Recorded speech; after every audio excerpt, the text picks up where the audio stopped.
오늘 우리에게 주신 하나님의 말씀 보도록 하겠습니다. 빌립보서 3장 1절로 9절 말씀입니다. 생명샘가 1월 9일 월요일 말씀 믿음으로 난 의 함께 읽겠습니다.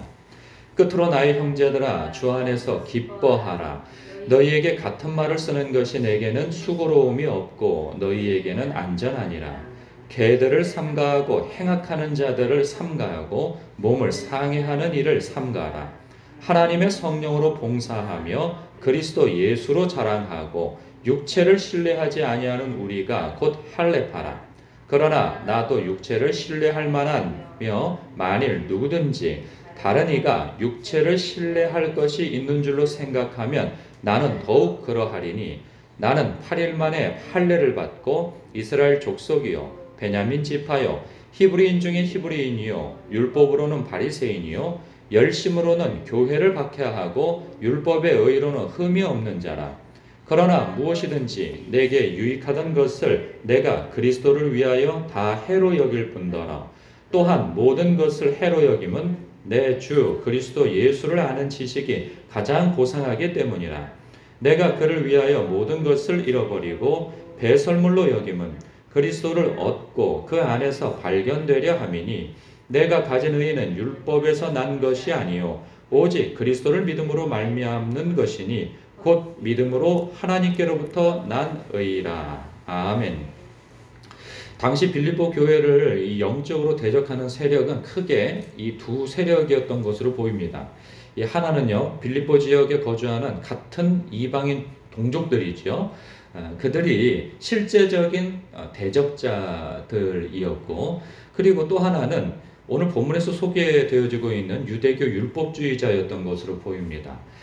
이들은 바울이 그 부재 시에 이 세운 교회에 잠입해 들어와서 이 율법을 지켜야 구원의 완성을 이룬다는 식으로 포교 활동을 하며 이 성도들을 미혹했던 것으로 보입니다. 이방인 그리스도인들로서는요, 이 바울의 부재 시에 미혹당하기 딱 좋은 자들이 바로 이 사람들인 것이죠. 왜냐하면 그들이 믿고 있는 예수 그리스도도 유대인이었고 혈통상으로 보면, 그리고 복음을 전해 주었던 사도 바울도 유대인입니다. 그리고 예수님의 모든 제자들, 초기 제자들도 다 그 사도들도 유대인입니다. 그러니까 유대인들로서 할례를 행했고 그리고 모든 율법을 다 지켜왔던 사람들이었기 때문에 우리들도 우리에게 복음을 전하는 바울처럼 그리고 다른 사도들처럼 또 예수 그리스도처럼 우리도 율법을 행해야 구원의 완성이 일어나는 것이 아닐까 하는 그러한 미혹을 받는 거죠. 왜냐하면 예수 그리스도를 믿는다고 하는 것은 믿음에 관계되어진 것이고 이 겉으로 표면적으로는 드러나는 것이 없어요. 무엇인가 가시적으로. 근데 사람은요 굉장히 가시적인 존재이죠. 무엇인가 표면적으로 보이는 게 있어야 하고 행동하는 게 있어야 하고 무엇인가 이거 확인할 만한 것이 있어야 되는데 이거 확인할 만한 게 없어요. 믿음이 옅어지면 우리가 가진 것이 세상과 비교하여서 뭐 대단한 게 없어 보이거든요. 그런데 율법주의자 같은 경우에는 아니 몸에 이게 흔적이 있잖아요. 그러니까 하나님의 백성이라고 하는 가시적인 흔적, 할례가 바로 그거인 거죠. 그것뿐만 아니라 또 종교적 행위로 볼 때 가시적인 게 많아요. 절기를 지킨다든가 혹은 뭐 어떤 음식은 먹어야 되고 먹지 말아야 되는 그런 이 거룩의 모양을 갖출 만한 것들이 굉장히 많단 말이죠. 그럼 그러한 것들이 그리스도인들로서 믿음이 옅어질 때 미혹을 받기에 딱 좋은 거예요. 우리도 무엇인가 저런 종교적 행위가 있어야 되는 것이 아닌가? 우리도 무엇인가 절기를 지켜야 되는 것 아닌가? 우리도 예수님처럼 혹은 사도들처럼 할례를 행하여서 유대 족속의 어떤 표징을 삼아야 되는 것이 아닐까? 이제 이러한 미혹이 드는 거죠. 근데 사도 바울은 너희들이 그러한 것을 따라갔다가는 너희들 멸망한다, 죽는다 그 얘기를 하는 거죠. 왜? 그런 모든 것들은 다 하나님의 의, 즉 예수 그리스도로 말미암아 우리가 죄 사함 받고 하나님의 백성 되어진다고 하는 하나님의 의를 훼손시키는 것이기 때문에 그렇다는 거예요. 우리가 얻는 구원은 예수 그리스도를 믿음으로 말미암아 의를 덧입게 되어지는 것이지 나의 어떤 행동과 거룩의 모양을 갖추는 것을 통하여서 그 의에 도달하는 것이 아니다. 너희가 만약에 그 뭐 하나라도 덧붙여가지고 너희들의 구원의 조건을 삼으려고 한다면 예수 그리스도께서 십자가 지신 그 모든 것들은 다 헛된 것이 되어져 버리고 만다는 것이죠. 그렇기 때문에 이와 같은 것들을 행악하는 자들이라 하는 거죠. 그래서 개들이고 행악하는 자들이고 몸을 상해하는 자들이라 2절 얘기를 하고 있는 거예요. 그러한 자들이라고까지 폄훼하면서 이 율법주의자들을 아주 강하게 공격하는 거죠. 이렇게 강하게 공격을 하지 않으면 사람들은 헷갈려하는 거죠. 그러니까 사도 바울이 그래서 자기 자신이 갖추었던 것에 대하여서 이야기하기 시작해요. 그래서 4절에 그러나 나도 육체를 신뢰할 만하며 만약 누구든지 다른 이가 육체를 신뢰할 것이 있는 줄로 생각하면 내가 너에게 복음을 전하지 않았느냐? 그리고 내가 유대인이지 않았느냐? 그렇다고 한다면 내가 이것을 너희에게 이미 자랑했을 것이지 내가 자랑하지 않았겠느냐? 너희들이 그래요. 우리에게 복음을 전한 사도 바울처럼 우리도 유대인처럼 할례를 행하고 무엇인가 유대 율법주의자들처럼 이런 것들을 행해야 되지 않을까? 만약에 그게 필요한 것이라고 한다면 내가 너에게 이미 일러주었을 것이다. 왜? 내가 그 율법주의자들이 자랑할 만한 것들을 내가 다 가지고 있기 때문이다. 그러나 이것은 결코 자랑할 만한 것이 못되다. 오히려 예수 그리스도를 믿음으로 말미암아 의롭게 되어지고 영생을 얻게 되어지는 것에 방해가 되어지는 것을 내가 알기 때문이다. 왜? 내가 예수를 알기 이전에는 이 모든 것들이 내게 유익하던 것으로 알았다는 거죠. 7절에 유익하던 것들로 내가 알았으나 내가 그리스도를 위하여 다 해로 여긴다는 거예요. 왜? 이것들이 나의 구원의 완성, 모든 것인 예수 그리스도를 알고 난 이후에 내가 이전에 유익하다고 쫓았던 이런 것들이 오히려 방해가 되는 것을 알았기 때문이라는 거죠. 그래서 나는 이 모든 것들을 해로 여겼고 내 주 그리스도 예수를 아는 지식을 가장 고상하게 여기고 있다. 그리고 나는 이것을 상대적으로 볼 때 배설물로 여긴다라고 그런 고백하고 있어요. 그런데 우리는 사실 그 율법주의에 지금 영향을 받고 있거나 그것이 실제적으로 1세기 때처럼 우리의 미혹의 대상이 되는 것은 아니에요. 그런데 이런 건 있죠. 1절에서 보면 나의 형제들아 주 안에서 기뻐하라 라고 이야기하고 있어요. 그러니까 사도 바울은 예수 그리스도 안에 있는 것이 기쁨의 이유가 되어지고 그리고 지식에 있어서 영적 지식에 있어서는 가장 고상한 것이 되어지며 그리고 이 예수 안에 있는 것이 모든 것이 된다고 하는 것을 그가 안다는 거죠. 그런데 이 그리스도로 말미암는 기쁨과 그리고 내가 주님 안에 있다고 하는 것이 모든 것이라고 하는 것에 대한 믿음이 옅어지면 우리는 이 사도 바울이 말한 배설물이라고 하는 그러한 표면적이고 세속적이고 종교적인 것을 붙들게 되어진다는 거예요.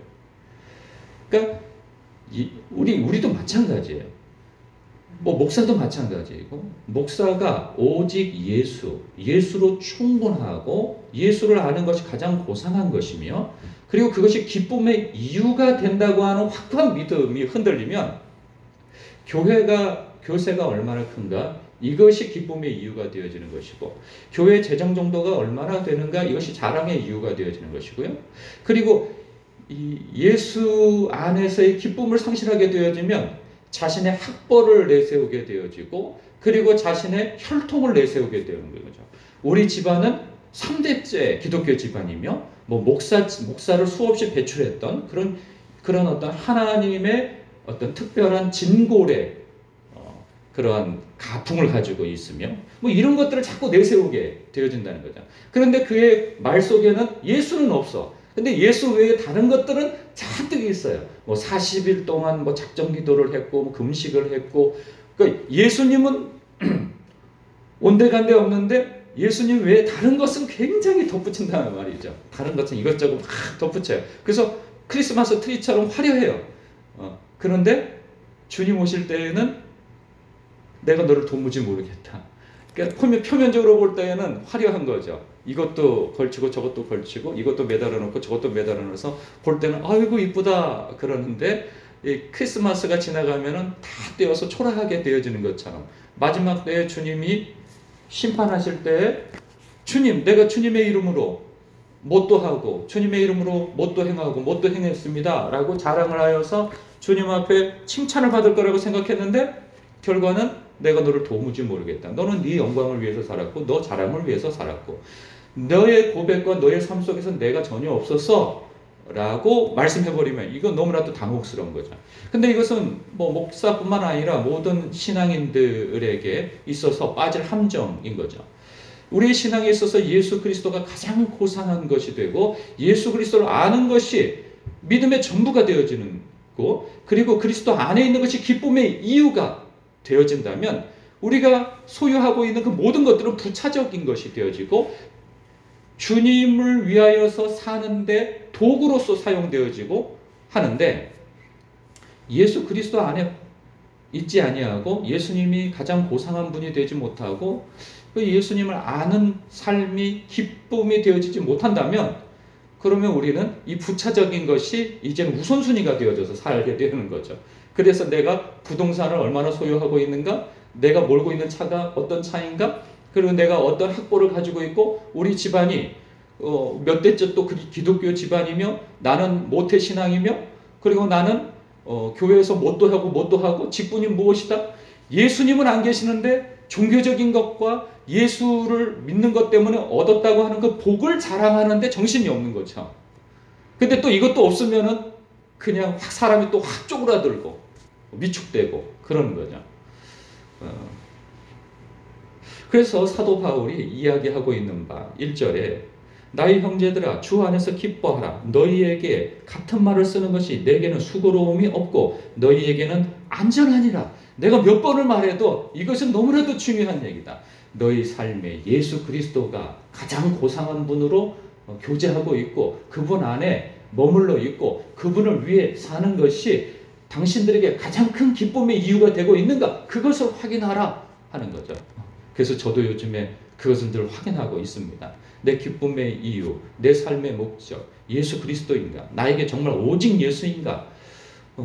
내가 오직 예수가 아니고 예수는 이미 계신다 치고, 내가 믿었다 치고, 고상하다 치고, 다른 것이 좀 있어야 되는 것 아닌가? 내 이런 삶으로 살아가는 거 아닌가? 이런 소망으로 살아가는 거 아닌가? 스스로를 점검하고 확인하려고 애쓰고 있습니다.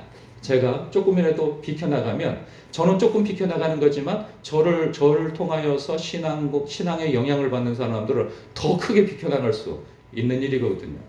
그래서 이런 부분에 있어서 더욱 깨어 있으려고 애씁니다. 오늘 말씀이 우리에게 주는 그런 메시지는 굉장히 큽니다. 이 말씀이 여러분 곱씹어 묵상하시고, 사도 바울이 얘기한 것처럼 너희에게 같은 말을 쓰는 것이 내게는 수고로움이 없고 너희에게는 안전하니라. 그러니 예수 그리스도 안에서 기뻐하라 라고 하는 이 말씀이 정말 나에게 기쁨의 이유가 되는가 확인하시고 또 확인하시는 여러분 되시길 주님의 이름으로 축복합니다. 기도하겠습니다.